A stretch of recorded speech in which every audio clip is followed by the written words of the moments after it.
You have shadow AI operating in your business, right? So it means you have employees, they're uploading customer data, contracts, emails, internal documentation, putting them all into third-party tools, and they're using it to draft proposals, quotes, marketing copy, doing internal reports. They're getting their work done faster and better, but all off the books.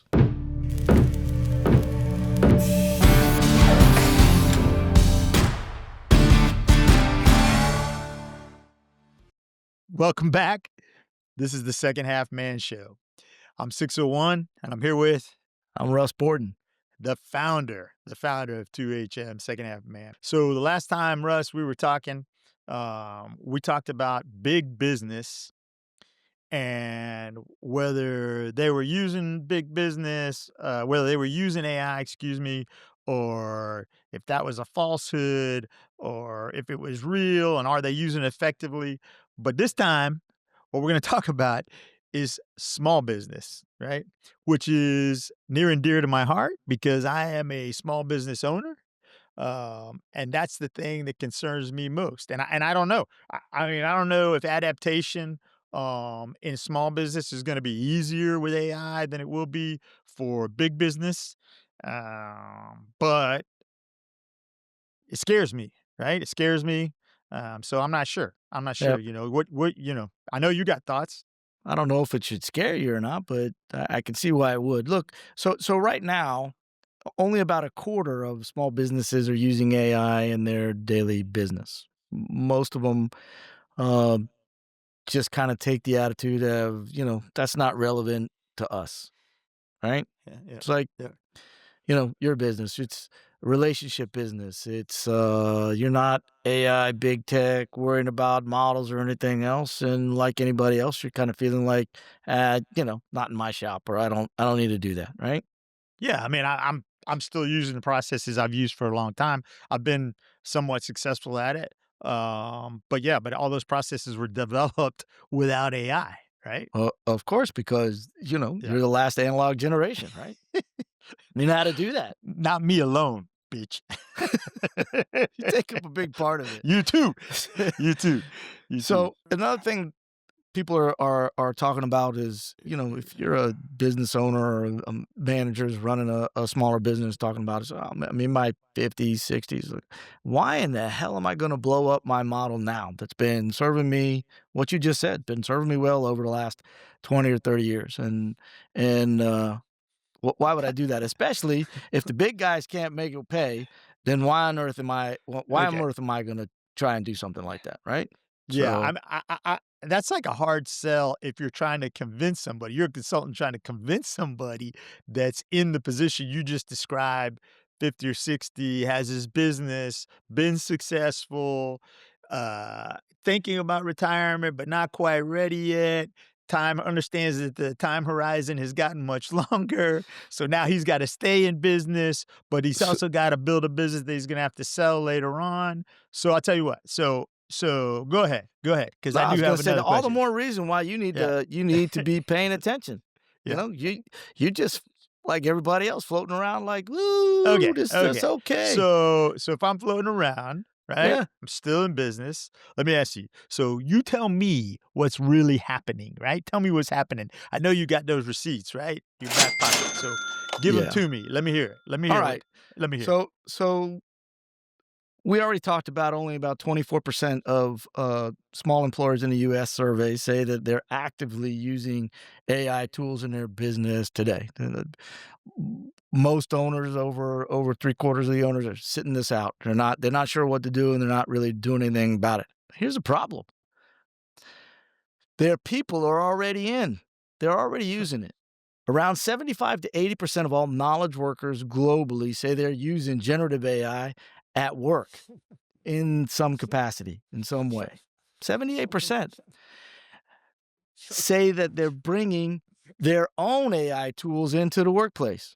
It's not BYOB, it's BYOA. BYOAI. Bring your own AI. That's Bring your right. own AI. So 78% say they're using BY. Okay. AI in the performance of their work without official approval or policy or anything else. So it's in your business, whether you want it to be or not. The crazy part about it is over 50% of those employees that are using it say they are reluctant to tell their manager or their business owners that they're using it. And why is that?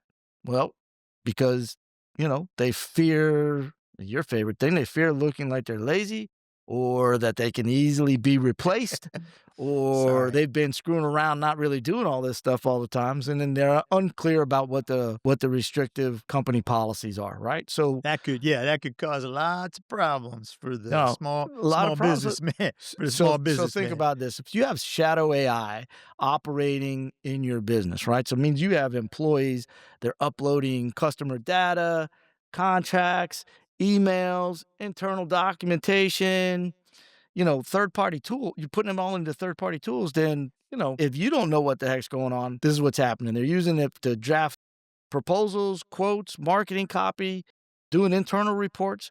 They're getting their work done faster and better, but all off the books. So what does that mean for you as the business owner? Shadow AI. You know what it means is that, that there are productivity means gains. You're using AI, but you don't even know you're using AI. There's a couple things going on with it. So AI is being used for productivity gains in your shop, but you're not getting any of the residual value from it. You're not accruing any of the performance. The individuals that are using it looks like they're superstar performers. They're operating above average and making all those things happen. But the time and productivity gains are being accrued to them, not to the business that's paying them to work inside of it, right? That's one thing. The other thing is that, look, you're the one as the business owner or the president or manager of the company that is at risk for compliance, liability risk. If you're uploading, you have people that are uploading sensitive, regulated data. It's being pasted into a public or semi-public models, and the business owner is now exposed without even knowing that the tools are in play, right? So the small business owner thinks AI isn't in his company. I'm not one of those companies that use AI. In reality, his company and his data and his clients and customers' data are being completely used outside of his control. That is totally unacceptable, and probably the main reason you shouldn't just not worry about what's going on. No organized strategic implementation, right? That's correct. That's where the Yes. problem comes in, right? Right. It's exactly what I figure I have to say something to go along with your shadow AI and BYOAI. Yeah. Well, so The when I terminology you're think bringing up, about it yeah. is, I think all of us as business owners or people that are managing other people, we want the best performance that we can get out of everybody. We want to pay them well for it. We want to receive the value out of us employing them and putting them to work. But if they're giving us 3 hours a day of really good work with AI and 5 hours a day of kind of hanging around and shopping online or looking busy when they're not, and those productivities gains are not falling to the company's bottom line because they're not officially using the AI tools that are already being used in their business. Yeah, that's where the big problem is. All right. So tell me this. Second half man, small business guy, right? Very Yep. successful. What does he do? What are we going to do? Well, there's a couple of things you got to do. One, you got to stop sitting on the sideline and trying to wait this out because it's not going away. In the Second Half Manifesto, my book that's coming out here in the next quarter, we talk about the 22 elements of sovereignty. And E1, element number 1, is yield no time. That means as a 45, 50, 65, 70-year-old man, time is of the essence. It's the only asset that you have that is non-refundable and non-renewable. You are running out of time every single day. That makes that's sense. kind of the first thing. So decide where AI can leverage you and help you in your business. Whether it may already be being used, but you as the owner or manager, or somebody that's in charge of what's going on, need to be able to handle that and use AI to be able to multiply your effectiveness in proposals, scheduling, dispatch, routing, estimating, customer communications, and there's all kind of places you Multiplication. can use it. So You need to get started on it. multiplication gives you the opportunity to increase productivity with the same manpower, right? Right, and you need to Yeah. take those rogue, Yeah. workflows that are already operating in your business and turn them into workflows that help Bastards. that help Bastards. flow to your bottom line. Yes, you got it, What and else, man? What else? Tell me more. I Give me think the more. last thing is Give me more. is is potent simplicity. There's nothing more valuable in life than to be able to get the most out of something for the least that you're putting into. The more complex something is, the more it's costing you. And if you can break down your business workflows into, this is what really has to get done in my business. And 95% of the workflows in any business right now can be automated, or at least at some level. So you need to figure out which ones and get started with that.